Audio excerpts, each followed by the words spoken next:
Good evening students. आज का हमारा टॉपिक है डाइजेस्टेंट्स, कार्मिनेटिव्स एंड हिपैटोप्रोटेक्टिव्स। अब हम इन तीनों कैटेगरीज़ की ड्रग्स को अलग अलग पढ़ेंगे। डाइजेस्टेंट्स क्या होते हैं? जैसे कि इसके नाम से ही पता चल रहा है, digestants are the drugs which helps in the process of digestion. ये किस तरह हेल्प करते हैं डाइजेशन में? ये एक्चुअली मेजर कंपोनेंट होते हैं ऑफ द डाइजेस्टिव फ्लूइड। जो हमारा जो डाइजेस्टिव फ्लूइड है उसी के ही वन ऑफ द कंपोनेंट्स होते हैं, like dilute hydrochloric acid, amylase, pepsin. इन सब की तरह से ही ये इसके कंपोनेंट होते हैं। और ये मोस्टली कब यूज़ में लिए जाते हैं? डाइजेस्टेंट्स को हम कब यूज़ में करते हैं? जब हमारा digestive tract weak secretory functions show कर रहा हो, जब उसकी सिक्रीशंस प्रॉपर ना हो रही हो, उस टाइम पे डाइजेस्टेंट्स यूज़ करते हैं। या फिर इन डाइजेस्टेंट्स को एज ए रिप्लेसमेंट थेरेपी भी यूज़ करते हैं, जब हमारा जो डाइजेस्टिव ट्रैक्ट है वो प्रॉपर सिक्रेटरी फंक्शंस नहीं शो कर रहा, सिक्रीशंस प्रॉपर नहीं हो रहे हैं इन कंपोनेंट्स के, जैसे कि अमाइलेज के, पेप्सिन के। तो एज ए रिप्लेसमेंट थेरेपी कि वहाँ पे फिर ये डाइजेस्टेंट्स यूज़ किए जाते हैं उनकी जगह पे यूज़ करने के लिए, to restore the normal digestive activities. Digestive activities को प्रॉपर कराने के लिए इनको एज ए रिप्लेसमेंट थेरेपी भी यूज़ करते हैं। फिर अगर हम इनकी क्लासिफिकेशन की बात करें तो दो कैटेगरी की ड्रग्स होती हैं enzymes. One is enzyme, enzymes में जैसे पेप्सिन, रेनिन, पैनक्रिएटिन वगैरह आते हैं। और दूसरी कैटेगरी होती है कोलेरेटिक्स की, जिसमें bile salts, bile acids and florantyrone and सेरोलिन वगैरह आते हैं। अब इसमें फर्स्ट कैटेगरी है पेप्सिन। ये प्रोटियोलिटिक एंजाइम्स होते हैं which are secreted by the stomach, और इसको मोस्टली यूज़ में लेते हैं in the defective secretion of pepsin. अगर हमारा स्टमक पेप्सिन को अच्छी तरह सिक्रेट नहीं कर रहा है, ऐसे केसेस में पेप्सिन यूज़ करते हैं। दूसरा जो एंजाइम है वो रेनिन है। वो क्या करता है? ये भी मिल्क कर्डलिंग एंजाइम होता है और इसको काफ के स्टमक से ऑब्टेन किया जाता है। Rennin, less secretions of rennin का अगर कोई केस हो तो वहाँ पे इसको यूज़ कर सकते हैं। इसके बाद आते हैं pancreatin. It is a preparation obtained from the fresh hogs pancreas. ये फ्रेश होग की पैनक्रियाज से निकाली जाती है। एंड इसके अंदर जो एंजाइम्स होते हैं वो होते हैं अमाइलेज, ट्रिप्सिन, लाइपेज वगैरह। इसको पैनक्रियाटिक डिफिशिएंसी में यूज़ में लेते हैं। इसके बाद आते हैं कोलेरेटिक्स। कोलेरेटिक्स क्या करते हैं drugs? These increases the output of bile by the liver. Liver से बाइल के आउटपुट को ये बढ़ाने का काम करते हैं। और बाइल क्या काम करती है? These are essential for emulsification and absorption of fat and fat soluble vitamins. तो बाइल साल्ट्स अब किस में हेल्प कर रही हैं? फैट और फैट सोल्यूबल विटामिन्स के एब्जॉर्प्शन में हेल्प करने लग रही हैं। तो अगर इससे रिलेटेड, बाइल रिलेटेड कोई प्रॉब्लम है तो कोलेरेटिक्स यूज़ करते हैं। और फिर ये बाइल साल्ट्स क्या करते हैं? बाइल का फ्लो भी बढ़ाने का काम करते हैं और कंसंट्रेशन ऑफ बाइल को भी बढ़ाने का काम करते हैं। तो इसलिए जब भी बाइल रिलेटेड प्रॉब्लम्स होती हैं तो कोलेरेटिक्स यूज़ करते हैं। इसके अंदर जो मार्केट में जो प्रिपरेशंस अवेलेबल हैं, these are ox bile extract tablets.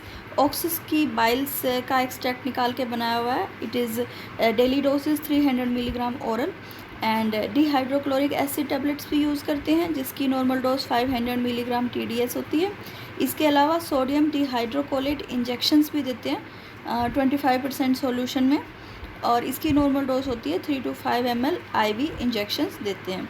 इसके अलावा जो सेरोलिन या फ्लोरेंटायरोन वगैरह है, ये भी कोलेरेटिक एक्शंस ही दिखाते हैं। बाइल साल्ट्स के फ्लो को बढ़ाने का काम करते हैं और उसकी कंसंट्रेशंस को भी बढ़ाने का काम करते हैं। अब इसकी जो ये फार्माकोकाइनेटिक्स है, डाइजेस्टेंट्स मोस्टली एब्जॉर्ब नहीं होते हैं और स्टूल में as it is pass out हो जाते हैं ये, और मोस्टली एक्ट करते हैं GI ट्रैक्ट पर। लेकिन इसके एडवर्स इफ़ेक्ट्स हो सकते हैं, जैसे कि एब्डोमिनल क्रैम्प्स हो सकते हैं पेशेंट में, डायरिया भी हो सकता है, नोज़िया वगैरह भी हो सकता है। और जो ये डाइजेस्टेंट्स कैटेगरी की जो ड्रग्स है, इनमें मोस्टली ट्रिप्सिन प्रेजेंट होते हैं to digest the proteins, amylase present होते हैं to digest the carbohydrates, and lipase present होते हैं टू डाइजेस्ट द फैट्स। इसके अलावा पैनक्रियाटिक एंजाइम्स भी पेशेंट को बाहर से एडमिनिस्टर करने पड़ते हैं अगर पेशेंट्स में पैनक्रियाटिक एंजाइम्स की इंसफिशिएंसी अगर कोई कंडीशन ऐसी है जहाँ पे पेशेंट को पैनक्रियाटिक एंजाइम्स की डिफिशिएंसी हो रखी है, लाइक पैनक्रियाटाइटिस की कंडीशन में या सिस्टिक फाइब्रोसिस की कंडीशन में, अगर इस तरह की कोई कंडीशन है लाइक पैनक्रियाटाइटिस या सिस्टिक फाइब्रोसिस, और वहाँ पे पैनक्रियाटिक एंजाइम्स की इंसफिशिएंसी अगर हो रखी है तो हम उसको बाहर से पैनक्रियाटिक एंजाइम्स भी देते हैं। और ये जो पैनक्रियाटिक एंजाइम्स होते हैं ये एक्चुअली स्टीटोरिया को भी ट्रीट करने में हेल्प करते हैं। Steatorrhoea is oily stools, passing out oily stools. जब पेशेंट ऑयली स्टूल्स ज़्यादा पास आउट करता है तो उसके लिए स्टीटोरिया बोलते हैं।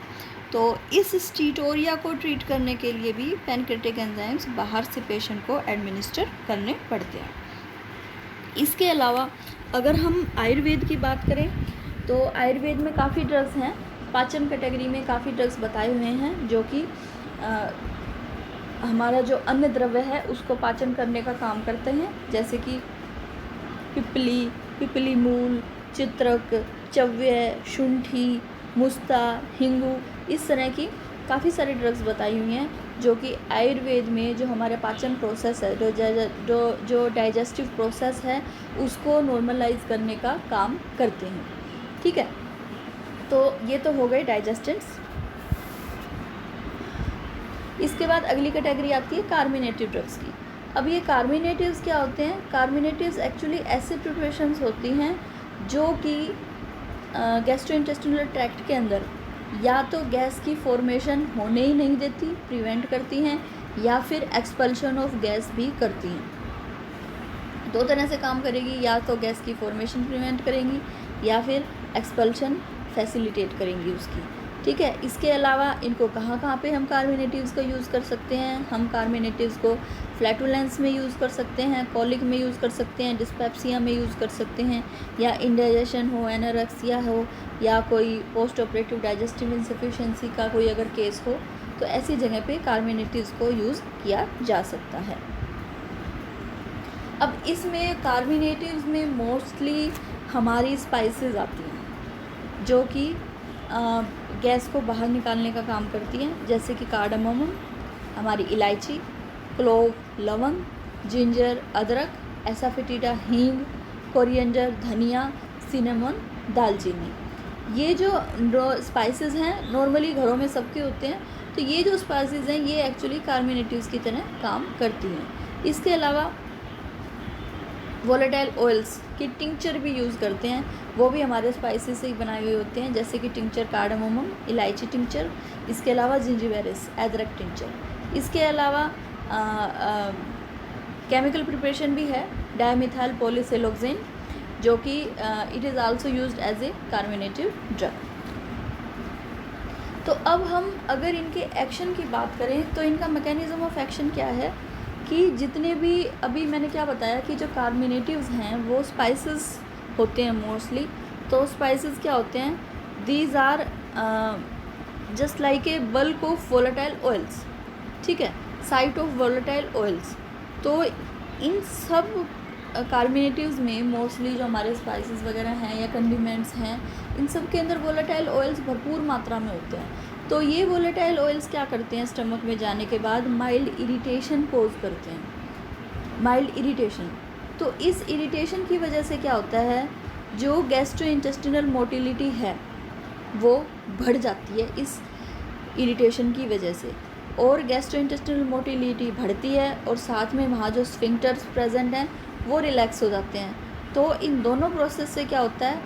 गैसेस का एक्सपल्शन हो जाता है। ठीक है, दो तरीके से काम करेगी कि गैस्ट्रोइंटेस्टिनल मोटिलिटी को बढ़ाने का काम करेगी, इसके अलावा स्फिंक्टर्स के रिलैक्सेशन का काम करेगी। ये तो हो गई हमारी स्पाइसेस की बात। अब जो केमिकल प्रिपरेशन है डायमिथाइल पॉलीसिलोक्सेन, ये क्या करती है? ये एक सिलोकेन डेरिवेटिव है, सिलोकोन डेरिवेटिव है। ये एक डिफॉर्मिंग एजेंट की तरह काम करता है। डिफॉर्मिंग एजेंट यानी डिफॉर्म कर प्रोसेस करता है, और इस डिफॉर्मेशन प्रोसेस में ही ये गैसेस को एस्केप आउट करा देता है बॉडी से बाहर। ठीक है, डायमिथाइल पॉलीसिलोक्सेन। बाकी जो ड्रग्स थी वो इरिटेशन कॉज करके काम कर रही थी, और ये जो ड्रग्स हैं ये डिफॉर्मेशन फोम की प्रोसेस का काम करती हैं, फोम की फॉर्मेशन करती हैं स्टमक के अंदर, और इस फोम के थ्रू गैसेस को भी बाहर निकाल देती हैं। नॉर्मल जो डोज है इसकी, जैसे कि cardamom tincture 1 to 2 ml he use करना बहुत होता है। पेपरमेंट ऑयल 0.06 to 0.1 ml तक ही यूज़ करते हैं। जिंजर टिंचर जो है 0.6 to 1 ml तक ही यूज़ में लेते हैं। इसके बाद अब ये जो कार्मिनेटिव ड्रग्स होते हैं, इनके यूजेस क्या क्या होते हैं। ये मोस्टली डिस्टेंशन ऑफ स्टमक अगर हो रखा है फ्लैटुलेंस की वजह से, या उससे रिलेटेड कोई पेन हो रहा है, तो उसको रिलीव करने के लिए यूज़ में लेते हैं। इसके अलावा पेरिस्टाल्टिक एक्शन को रेगुलराइज करने का काम करता है, जिसकी वजह से कोई लोकल स्पाज्म हो रखा है या कोई पेन वगैरह हो रहा है, तो उसको रिलीव करने के लिए काम में लेते हैं। इसके अलावा ये गैस्ट्रोइंटेस्टिनल मोटिलिटी को बढ़ाने का काम कर रहा है, जिसकी वजह से ये परगेटिव एक्शन को भी एसिस्ट कराने में हेल्प में लेते हैं। ठीक है, उस परगेटिव के एक्शन को ये बूस्ट कराने का काम करता है कार्मिनेटिव ड्रग्स। इसके अलावा इसको और कहाँ कहाँ यूज़ कर सकते हैं। इसके अलावा इरिटेशन ऑफ स्टमक अगर किसी सब्सटेंस से हो रही है, जैसे कि कोई इरिटेंट आर्टिकल लिया है, कोई इरिटेंट आर्टिकल लाइक फूड लिया है, या कोई ड्रग लिया है, या कोई इरिटेंट सिक्रीशंस हैं, इन सब की वजह से अगर कोई लोकल स्पाज्म वगैरह या पेन वगैरह हो रखा है, तो ऐसी कंडीशंस में भी कार्मिनेटिव्स को यूज़ किया जा सकता है। मीन्स मोस्टली कार्मिनेटिव्स को कहाँ पे यूज़ करना है, जब भी किसी इरिटेशन की वजह से स्टमक के अंदर पेन हो रहा है, या फिर डिस्टेंशन ऑफ द स्टमक अगर हुआ है फ्लैटुलेंस वगैरह की वजह से, ऐसे कंडीशंस में कार्मिनेटिव्स को यूज़ में लेना है। इसके बाद अगली कैटेगरी ड्रग्स आती हैं हिपैटोप्रोटेक्टिव्स की। Hepatoprotectives actually broad group of substances हैं, जिसके अंदर की लीवर सेल्स पर होने वाले प्रोटेक्टिव एंड रीजनरेटिव इफ़ेक्ट्स दोनों के दोनों होते हैं। हिपैटोप्रोटेक्टिव्स एक्चुअली क्या करते हैं, जो हमारा लीवर है उसको प्रोटेक्शन का भी काम करते हैं, इवन उसकी रीजनरेशन का भी काम करते हैं। उसकी प्रोटेक्शन भी करते हैं और उसकी रीजनरेशन भी करते हैं। तो मोस्टली हिपैटोप्रोटेक्टिव्स कहाँ पे यूज़ करेंगे, जहाँ पर कोई लीवर डिसीज़ हो रखी हैं, वहाँ पर जहाँ पर जो लीवर के जो फंक्शंस हैं वो सफ़र कर रहे हैं, नॉर्मलाइज नहीं हो पा रहे, वहाँ पे हिपैटोप्रोटेक्टिव्स का यूज़ करते हैं। जैसे कि क्रोनिक अल्कोहलिज्म की कंडीशन है, या लीवर इन्फ्लेमेशन की कंडीशन है, लीवर सिरोसिस की कंडीशन है, या कोई ड्रग ऐसा यूज़ में लिया है जो लीवर के लिए टॉक्सिक है, जैसे कि पैरासीटामोल वगैरह अगर लिया है, तो इस तरह की कंडीशंस में हिपैटोप्रोटेक्टिव्स को यूज़ में लेते हैं। इसके अलावा इसको एज ए सपोर्ट थेरेपी भी यूज़ में लेते हैं। अब इसकी अगर क्लासिफिकेशन की बात करें तो ये दो कैटेगरी के ड्रग्स में आते हैं। One is hepatotropic agent and second is hepatoprotective agent. Hepatotropic क्या करेंगे, जनरली सपोर्ट और promote the healing process of the liver. यानी कि हिपैटोट्रोपिक कहाँ पे यूज़ करने हैं, जहाँ पे लीवर को टॉक्सिसिटी हो चुकी है, वहाँ पे उसकी हीलिंग प्रोसेस को हमने प्रमोट कराना है, वहाँ पे हिपैटोट्रोपिक एजेंट्स यूज़ करेंगे। और जो हिपैटोप्रोटेक्टिव एजेंट्स होते हैं, वहाँ पे क्या है, ये प्रोफाइलैक्टिकली लीवर इन्फेक्शन से प्रिवेंट कराने का काम करते हैं। तो जो हिपैटोप्रोटेक्टिव्स होते हैं वो दो तरह के काम करते हैं, कि एक तो लीवर को इन्फेक्शन से बचाने का काम करते हैं, सेकंड कंडीशन में अगर लीवर इन्फेक्शन हो गया है तो सेल्स की रीजनरेशन वगैरह करा करके सेल्स की हीलिंग प्रोसेस, जो लीवर की हीलिंग प्रोसेस है, उसको प्रमोट कराने का काम करते हैं। अब जो मैकेनिज़्म ऑफ हिपैटोप्रोटेक्शन है, ये दो तरीके से कंट्रोल होता है, या तो increase in the antioxidant level, या फिर inhibition of the cytochrome P450 enzyme. अब ये इंक्रीज़ इन एंटीऑक्सीडेंट लेवल क्या होता है, एंटीऑक्सीडेंट्स एक्चुअली आप लोगों ने आजकल भी नॉर्मली सुना होगा कि जितनी भी मार्केट में मल्टीविटामिन प्रिपरेशंस आती हैं, उनमें आजकल as a supportive therapy antioxidants बड़े चलन में हैं, बड़े फैशन में है आजकल। हर एक मल्टीविटामिन प्रिपरेशन में बोलते हैं कि इसके अंदर टी ट्री ऑयल है या लेमन ट्री ऑयल है, ये एज ए एंटीऑक्सीडेंट काम कर रहा है। तो how these antioxidants are beneficial for liver. तो ये हमारे जो एंटीऑक्सीडेंट्स होते हैं, ये एक्चुअली क्या करते हैं, ये लीवर के अंदर जितने भी ऑक्सीडाइजेबल सबस्ट्रेट्स होते हैं उनके साथ ये compete करते हैं at a very low concentration. ठीक है, उन ऑक्सीडाइजेबल सबस्ट्रेट्स के compete करने से क्या होता है, जो उन ऑक्सीडाइजेबल जो सबस्ट्रेट्स हैं उनकी ऑक्सीडेशन या तो डिले हो जाती है या उनकी ऑक्सीडेशन इनहिबिट हो जाती है। ठीक है, ये ऑक्सीडेशन इनहिबिट होने से क्या होता है कि ये ऑक्सीडेशन जो हुई, जो ऑक्सीडाइजेबल सबस्ट्रेट्स थे उनकी ऑक्सीडेशन होने से लिपिड परऑक्सीडेशन होती है। ठीक है, और ये जो लिपिड परऑक्सीडेशन होती है ये हार्मफुल होती है हमारे लीवर के लिए। तो हमारे जो एंटीऑक्सीडेंट्स होते हैं, ऐसे सबस्ट्रेट्स जिनकी ऑक्सीडेशन होती है उनकी ऑक्सीडेशन नहीं होने देते और लिपिड परऑक्सीडेशन को रोक लेते हैं, जिसकी वजह से लीवर को हार्म नहीं होता। और अब ये काम भी दो तरीके से किया जाता है कि वहाँ पे जो फ्री रेडिकल्स प्रेजेंट हैं उनकी न्यूट्रलाइजेशन की जाती है या फिर उनकी फॉर्मेशन को रोक लिया जाता है। ठीक है, इस तरह से ये दो तरह से काम करते हैं कि किस तरह से ये ऑक्सीडेशन को रोक रहे हैं। एंटीऑक्सीडेंट्स जो ड्रग्स हैं वो ऑक्सीडेशन प्रोसेस को रोकते हैं, either by doing the neutralization of free radicals और by inhibiting the formation of free radicals. तो फ्री रेडिकल न्यूट्रलाइजेशन, अब जितने भी हमारे जो फाइटो कॉन्स्टिट्यूएंट्स होते हैं, जैसे कि जो मैं अभी तुमको बता रही हूँ कि एंटीऑक्सीडेंट्स आजकल मार्केट में काफ़ी फैशन में हैं, उनमें मोस्टली क्या होते हैं, एल्कलॉइड्स होते हैं, फ्लेवोनॉइड्स वगैरह होते हैं जो कि एंटीऑक्सीडेंट्स की तरह एक्ट करते हैं। तो अब ये एंटीऑक्सीडेंट कैसे एक्ट करते हैं? बाय स्कैवेंजिंग दी फ्री रेडिकल्स। ये फ्री रेडिकल्स को स्कैवेंज कर जाते हैं। तो अब फ्री रेडिकल्स प्रेजेंट ही नहीं होते। जब फ्री रेडिकल्स प्रेजेंट नहीं होते तो जो सबस्ट्रेट्स हैं उनकी ऑक्सीडेशन नहीं हो पाती। ठीक है, तो ऑक्सीडेशन नहीं हो पाती तो लिपिड पर ऑक्सीडेशन नहीं होती, लिपिड पर ऑक्सीडेशन नहीं होगी तो लीवर जो है अल्टीमेटली प्रोटेक्ट हो जाता है। इस तरह से तो एंटीऑक्सीडेंट्स हमारे काम करते हैं। तो जैसे जैसे एंटीऑक्सीडेंट का लेवल बढ़ता जाएगा वैसे वैसे जो ये हमारे फ्री रेडिकल्स हैं उनकी स्कैवेंजिंग बढ़ती जाएगी। उनकी स्कैवेंजिंग बढ़ने से क्या होगा, जिनकी ऑक्सीडेशन होनी थी जिन सबस्ट्रेट्स की, उनकी ऑक्सीडेशन अब नहीं होगी। उस ऑक्सीडेशन नहीं होने की वजह से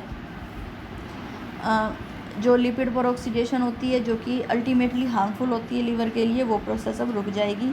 इस तरह से ये बेनिफिट करने का काम करेंगे, हिपैटो प्रोटेक्शन का काम करते हैं। दूसरा क्या होता है इसके अंदर, दूसरा जो मेथड है वो है inhibition of the cytochrome P450 enzyme. ये जो साइटोक्रोम P450 एंजाइम है ये बड़ा ही इंपॉर्टेंट एंजाइम होता है फॉर द लीवर। ये क्या करता है, बहुत सारी ड्रग्स की मेटाबॉलिज्म में हेल्प करता है और इसके अलावा उसकी एक्सक्रीशन में भी हेल्प करता है। यानी कि metabolism and elimination from the body, दोनों प्रोसेस में साइटोक्रोम P450 एंजाइम काम करता है। ये तो हो गई इसकी बेनिफिट्स की बात।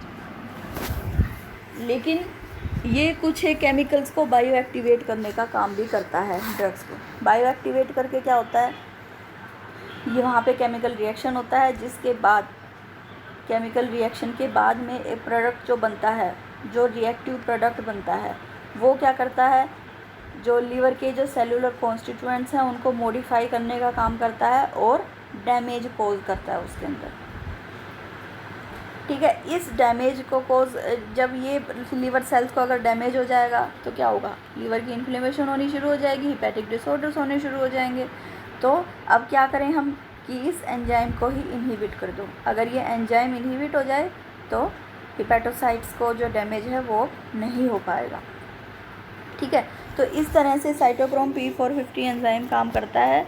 ये कुछ एक ड्रग्स को बायो एक्टिवेट भी कर देता है। बायो एक्टिवेट करने से जो रिएक्टिव प्रोडक्ट जो बनता है वो अल्टीमेटली हार्मफुल होता है हिपैटोसाइट्स के लिए, और जब ये हिपैटोसाइट्स के लिए हार्मफुल होगा तो कुछ ना कुछ लीवर के डैमेज कॉज करेगा। तो इस लीवर डैमेज को प्रोटेक्ट करने के लिए साइटोक्रोम P450 एंजाइम को इनहिबिट कर दिया जाता है। ऐसे ही जो एंटीऑक्सीडेंट्स थे, वहाँ पे जब लिपिड पर ऑक्सीडेशन होती है तो उस लिपिड पर ऑक्सीडेशन से अल्टीमेटली लीवर को डैमेज होता है। तो वहाँ पे क्या किया जाता है, लिपिड पर ऑक्सीडेशन को रोकने का काम किया जाता है। लिपिड पर ऑक्सीडेशन को रोकने का काम कैसे करते हैं, फ्री रेडिकल्स की न्यूट्रलाइजेशन करके। ठीक है, फ्री रेडिकल्स की स्कैवेंजिंग करके। अब क्या है, फ्री रेडिकल्स वहाँ पे प्रेजेंट नहीं है, उनकी प्रेजेंस नहीं होने से जो ऑक्सीडाइजेबल सबस्ट्रेट्स हैं वो ऑक्सीडाइज नहीं हो पाएंगे। ऑक्सीडाइज नहीं हो पाएंगे तो लिपिड पर ऑक्सीडेशन नहीं हो पाएगी। लिपिड पर ऑक्सीडेशन नहीं हो पाएगी तो हमारा जो लीवर है वो सेव हो जाएगा, उसको कोई भी नुकसान नहीं होगा। तो इस तरह से मैकेनिज़्म ऑफ हिपैटो प्रोटेक्शन काम करता है। और यहाँ पे सबसे बड़ी ख़ास बात क्या है कि जो मॉडर्न मेडिसिन है, एलोपैथिक जो मेडिसिन हैं, उनके पास हिपैटिक डिसीज़ में काम करने के लिए ज़्यादा अच्छे ड्रग्स प्रेजेंट नहीं हैं, ठीक है। और मोस्टली अगर वो कुछ मॉडर्न मेडिसिन में अगर यूज़ करते भी हैं तो बहुत ही उनके पास कम ड्रग्स हैं जो कि हिपैटिक डिसीज़ में अच्छा काम करती हैं। हमारे आयुर्वेदिक ड्रग्स को वो ज़्यादा यूज़ करती हैं, लेकिन उनको बताने से पहले हम देखते हैं कि मॉडर्न मेडिसिन में उनके पास क्या अवेलेबल है। 4-5 ड्रग्स से ज़्यादा अवेलेबल नहीं है। सबसे पहले उसके अंदर आता है सिलीबियम मैरियानम। ये भी सिलीमेरिन प्लांट से एक्सट्रैक्ट निकाला हुआ होता है। सिलीबियम मैरियानम एक प्लांट है, उसके अंदर से सिलीमेरिन नाम का एक्सट्रैक्ट निकालते हैं। फिर ये सिलीमेरिन क्या करता है, ऑक्सीडेटिव स्ट्रेस को काउंटरएक्ट करने का काम करता है, ठीक है। और हिपैटिक सेल्स का जो डिफेंस मैकेनिज़्म है उसको इम्प्रूव करता है अगेंस्ट डिफरेंट टॉक्सिक सब्सटेंसेस। ये एंटीऑक्सीडेंट की तरह काम करता है एंड प्रोटेक्ट्स द लीवर, ठीक है। तो अब एक्चुअली सिलीमेरिन क्या है, एक्चुअली ये एंटीऑक्सीडेंट की तरह ही काम करने लग रहा है। वहाँ पे जो ऑक्सीडेटिव स्ट्रेस जो हो रखा है या जो ऑक्सीडेशन प्रोसेस जो लगातार हो रही है उसको ये काउंटरएक्ट करता है। काउंटरएक्ट करने से हिपैटिक सेल्स की जो डिफेंस मैकेनिज़्म है उसको इम्प्रूवमेंट मिलती है। और इसके अलावा कोई डिफरेंट टॉक्सिक सब्सटेंसेस हैं जो लीवर को टॉक्सिसिटी प्रोड्यूस कर रहे हैं तो उसको ये प्रोटेक्ट करने का काम करती है। इसी में ही फिर दूसरी कैटेगरी के ड्रग्स आते हैं एसेंशियल फास्फोलिपिड्स। ये मिक्सचर है अनसैचुरेटेड फैटी एसिड्स का। ये मेम्ब्रेन ऑफ लीवर सेल्स को इफ़ेक्ट करते हैं और उनकी लीवर सेल्स की जो मेम्ब्रेन्स हैं उनके अंदर रीजनरेशन प्रोसेस को इंड्यूस कराने का काम करते हैं and improve the resistance to the harmful factors. तो जो सिलीमेरिन था वो डिफेंस मैकेनिज़्म को इम्प्रूव कर रहा है और जो एसेंशियल फास्फोलिपिड्स हैं वो रीजनरेशन प्रोसेस को इम्प्रूव कराने का काम कर रहे हैं, रीजनरेशन प्रोसेस को इंड्यूस कर रहे हैं और नॉर्मल जो हिपैटोसाइट्स का रेजिस्टेंस पावर है टू दी हार्मफुल फैक्टर्स उसको इम्प्रूव कराने का काम करते हैं। इसके बाद अगली कैटेगरी आती है अर्सोडिऑक्सिकोलिक एसिड। अर्सोडिऑक्सिकोलिक एसिड क्या करते हैं, ये हमारे लीवर सेल्स को बाइल एसिड्स के इफ़ेक्ट से बचाने का काम करते हैं, ठीक है। इसके अलावा फ्लो ऑफ बाइल को एनहांस भी कराते हैं, ठीक है। जो बाइल एसिड्स हैं उनके इफ़ेक्ट से बचाएंगे, इसके अलावा बाइल फ्लो को भी बढ़ाने का काम करेंगे। और ये मोस्टली कहाँ पे यूज़ में लेते हैं, जहाँ पे क्रोनिक डिसऑर्डर्स हो of bile outflow. Bile outflow का कोई क्रोनिक डिसऑर्डर हो रखा है जैसे कि प्राइमरी बिलियरी सिरोसिस है या फिर कोई बिलियरी डक्ट सिस्टम का कोई स्क्लेरोसिस कोलेंजाइटिस है या इस तरह की अगर कोई और प्रॉब्लम है जहाँ पे बाइल आउटफ्लो में कोई डिसऑर्डर आया हुआ है जिसकी वजह से बाइल एसिड्स की ज़्यादा सिक्रीशन हो रही है और फिर वो एडवर्स इफ़ेक्ट प्रोड्यूस कर रहा है लीवर पे, तो ऐसी कंडीशंस में अर्सोडिऑक्सिकोलिक एसिड वगैरह यूज़ में लेते हैं। फिर इसके बाद अगली कैटेगरी आती है एस एडिनोसिल मिथ्योनिन। ये एक एंजाइमेटिक प्रोसेस में हेल्प करता है ये जो सब्सटेंस है और ये भी लीवर मेटाबॉलिज्म को इम्प्रूव कराने का काम करता है और जितने भी हार्मफुल सब्सटेंसेस होते हैं जो कि लीवर के लिए हार्मफुल होते हैं उन सबको लीवर से एलिमिनेट कराने का काम भी करते हैं, ठीक है। तो इस तरह से इनके पास 4-5 प्रोडक्ट्स ही हैं, एक्सट्रैक्ट्स ही हैं जो कि एक्चुअली हिपैटो प्रोटेक्शन का काम करते हैं। जैसे कि सिलीबियम मैरियानम हो गया, सिलीबियम मैरियानम जो है एंटीऑक्सीडेंट ड्रग की तरह काम करता है। एसेंशियल फास्फोलिपिड्स जो हैं वो रीजनरेशन प्रोसेस को बढ़ाने का काम करते हैं और रेजिस्टेंस को बढ़ाने का काम करते हैं। जो अर्सोडिऑक्सिकोलिक एसिड हैं वो बाइल एसिड से रिलेटेड अगर कोई प्रॉब्लम हो रखी है तो उसको ठीक करने का काम करते हैं, लीवर को बाइल एसिड्स के एडवर्स इफेक्ट से प्रोटेक्ट कराने का काम करते हैं।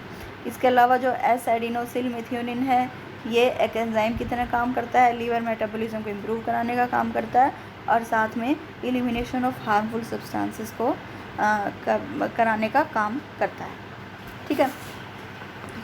तो इस तरह से हमारे जो आज का जो टॉपिक है डाइजेस्टेंस, कार्मिनेटिव्स या हिपैटोप्रोटेक्टिव्स ये ख़त्म होता है। लेकिन अब अगर हम अपनी आयुर्वेद की अगर हम बात करें तो हमारे आयुर्वेद में बहुत अच्छे ड्रग्स हैं जो कि as a hepato protection use में लेते हैं, जैसे कि कालमेघ है, भृंगराज है, काकमाची है, भूमि अमल की है, कुटकी है। तो इस तरह के हमारे पास मेजॉरिटी ऑफ ड्रग्स हैं आयुर्वेद के अंदर which can be used and which are being used as a hepatoprotective drugs. ठीक है, इवन तुम अपनी नॉर्मल जनरल प्रैक्टिस में भी देखोगे कि कोई भी अगर जैसे कोई हेपेटाइटिस हुआ या कोई जॉन्डिस वगैरह जैसी कंडीशंस हुई जहाँ पे लीवर फंक्शंस डिस्टर्ब होते हैं, तो वहाँ पे नॉर्मल भी even allopathic doctors are also prescribing liver 52 drug. Liver 52 drug, you are all very much aware of this preparation, liver 52 preparation. It is totally Ayurvedic medicinal preparation. ठीक है, तो जो लीवर 52 है वो उसके अंदर जब भी आप उसकी कंपोजिशन पढ़ोगे नेक्स्ट टाइम देखना, तो उसकी कंपोजिशन में सारी आयुर्वेदिक ड्रग्स ही हैं, उसके अंदर कोई भी एलोपैथिक प्रिपरेशन नहीं है। जैसे कि अभी मैंने तुमको बताया कि इसके अंदर एसेंशियल फॉस्फोलिपिड्स या एसिडिक एसिड्स क्यों नहीं है, क्योंकि ये मोस्टली यूज़ में नहीं आती हैं। और जो हमारा जो आयुर्वेद है वो एनरिच है बहुत ज़्यादा इन हिपेटोप्रोटेक्टिव ड्रग्स से। ठीक है, तो जो इवन जो एलोपैथी वाले डॉक्टर्स भी हैं वो भी हमारी इन्हीं दवाइयों को ही यूज़ में लेते हैं। अब चाहे मार्केट में लिवर 52 अवेलेबल है या एडलिवफोर्ट अवेलेबल है, कुछ भी अवेलेबल है, आप इनको कंपोजिशन को जब भी आप देखोगे तो वो सारे के सारे टोटली हमारे आयुर्वेदिक ड्रग्स को ही यूज़ में ले रहे हैं। एक्चुअली यहाँ पे ये भी कह सकते हैं कि liver 52 is actually A Ayurvedic preparation, Ayurvedic formulation. तो लिवर 52 है या एडलिवफोर्ट है या और कोई भी जो लीवर के कोई फंक्शंस को एनहांस करने के लिए जो मार्केट में अवेलेबल जो ड्रग्स हैं वो सारी की सारी एक्चुअली में आयुर्वेदिक प्रिपरेशंस हैं, आयुर्वेदिक फॉर्मुलेशंस हैं। ठीक है, तो आज का जो हमारा टॉपिक था, जो डाइजेस्टेंट्स थे, कार्मिनेटिव्स थे या हिपेटोप्रोटेक्टिव्स थे, इसके अंदर एलोपैथी में देने के लिए हमारे पास बहुत ही कम मेडिसिन्स हैं, लेकिन हमारा जो आयुर्वेद है वो इन सब ड्रग्स से भरा पड़ा है। ठीक है, डाइजेस्टेंट्स ड्रग्स जो हमारे दीपन पाचन द्रव्य बताए हुए हैं। ठीक है, कार्मिनेटिव्स ड्रग्स जो अपानवात को बाहर निकालने वाले ड्रग्स बताए हुए हैं, जैसे कि अभी मैंने तुमको बताया कि पीछे जिंजर है या अजवाइन है या इलायची है या सबसे अच्छा विल्व फ्रूट, ईगल मार्मिलोस, बेल फ्रूट जो है वो भी काफ़ी अच्छा अपानवात को बाहर निकालने का काम करता है।